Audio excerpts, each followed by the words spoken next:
I would like to ask you, if a woman has such a pivotal role in Islam, why is that she's prevented from interacting men? And today is an extremely competitive world. I mean, how without interacting with men, writing for competitive exams and appearing for such, you can stop yourself from growing?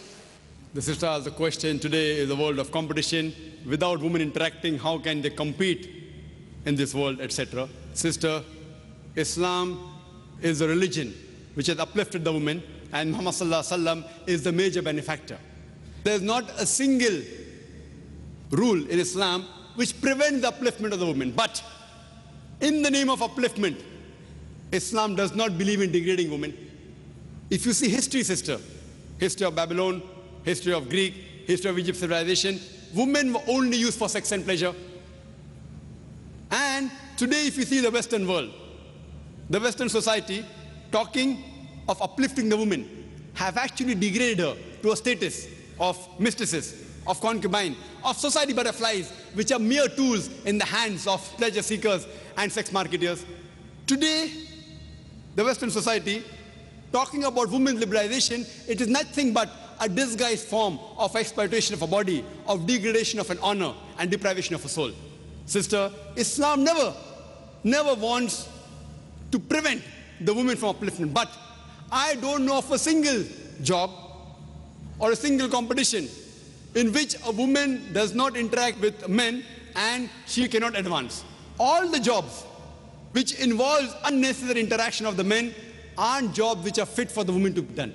There's not a single modest job which I know which prevents the woman about the modesty role. If there's a job, any job, which prevents you from doing the hijab, hijab not only of the body, not only of the clothes, the way you talk, the way you behave, the way you think, all this comes under hijab. This hijab which I spoke earlier about the hijab that the sister asked me, that's one part of hijab, that is the clothes. There are hadith in which the wives of the Prophet, they did cover their face. But everything what the Prophet did is not farz for us. Similarly for the wives of the Prophet, because the Ummul Mu'mineen, they were mothers of the believers, for them was a different degree. So they did cover their face, but it's not farz for all the women. So here if we analyze, sister, the hijab, besides hijab of the clothes, there's hijab where a person talks, the way a person behaves. And these people, when they talk about equality, when the Western world talks about equality, I ask them, that when men and women are equal, so why don't you have a boxing match between the men and women together? Why? They're equal. Even they agree that they're not equal. When you have a 100-meter sprint, why do the women run differently? Why do the men run differently? Why? Are they degrading the women? Yes or no? So you realize that these people, they have their own way of thinking. Allah subhanahu wa ta'ala has made the man and woman different. Physiologically they're different, biologically they're different, psychologically they're different. Depending upon the roles what they have been given, Allah subhanahu wa ta'ala has given the do's and don'ts for these people. Not that a man and woman cannot interact. Unnecessary interaction is to be avoided. And believe me, sister, a woman can take part. We have examples, and if you hear my talk on women's rights in Islam, sister, there are various examples. Now in the Western world, when they sit for examination, men and women sit together. So there they consider them equal. But when they run a 100 meters dash or have a boxing match, they don't consider them equal. When the Western world can differentiate that here they can take part together, here they cannot take part, why can't our Creator Allah subhanahu wa ta'ala, who knows the best? So unnecessary interaction, sister, I call it the khutwatu shaitan. Allah says in the Quran, in Surah Baqarah, chapter number 2, verse number 168, Allah says, Ya ayyuhallazina amanu, oh you believe, do not follow the footsteps of the devil. See, most of the places Allah says, do not follow the footsteps of the devil. Do not follow the devil is right.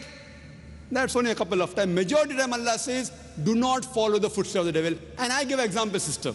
One example of footsteps of the devil is that suppose there is an average Muslim. If a lady comes to him and says, let's spend the night together. He says, spend the night, haram, not allowed. He will say no. The same Muslim, who's an average Muslim, if a lady phones, speaking to a girl on the phone, what's the problem? So he speaks to the girl on the phone. After a few calls, he said, let's have maybe tea in McDonald's or Kentucky Fried Chicken, I don't know whether they're in Madras or not, or let's go to fast food joint. Going with a girl to fast food joint, no problem. After some time, she says, let's have dinner in a restaurant. Dinner with a girl restaurant, no problem. Then she said, let's spend the night together. Spend night together, no problem. These are khutwatu shaitan. It's not mentioned in the Quran. I'm giving my own example. Khutwa to shaitan. So therefore stop it at the first level itself. When it's a requirement, when you have to speak to the man, when requirement in emergency, etc., yes, you can do with lowering your gaze. Suppose you're a lady and you get sick and there's a gen doctor, very well, you can go to the gen doctor. That doesn't mean you cannot speak to the gen doctor. When required, but with lowering your gaze, with modesty, but unnecessary gossiping what they have in colleges. In colleges, they gossip, very common, not only in the Western world. In Western world, according to the statistics of USA, more than 90% of the women, before they pass school, they have lost their virginity. Do you know that? Same in UK. Even in Bombay, I was shocked. More than 50% of the girls, before they pass the school, they lose their virginity. I was shocked. Why? Common having girlfriend, boyfriend, you go, it's common. If you don't have a girlfriend, then you're considered to be abnormal. So the thing is, sister, these are khutwatu shaitan, and we want to uplift the women. And these people, in the name of trying to uplift the women, art and culture, no problem. They want to sell their daughters and their mothers on the screen.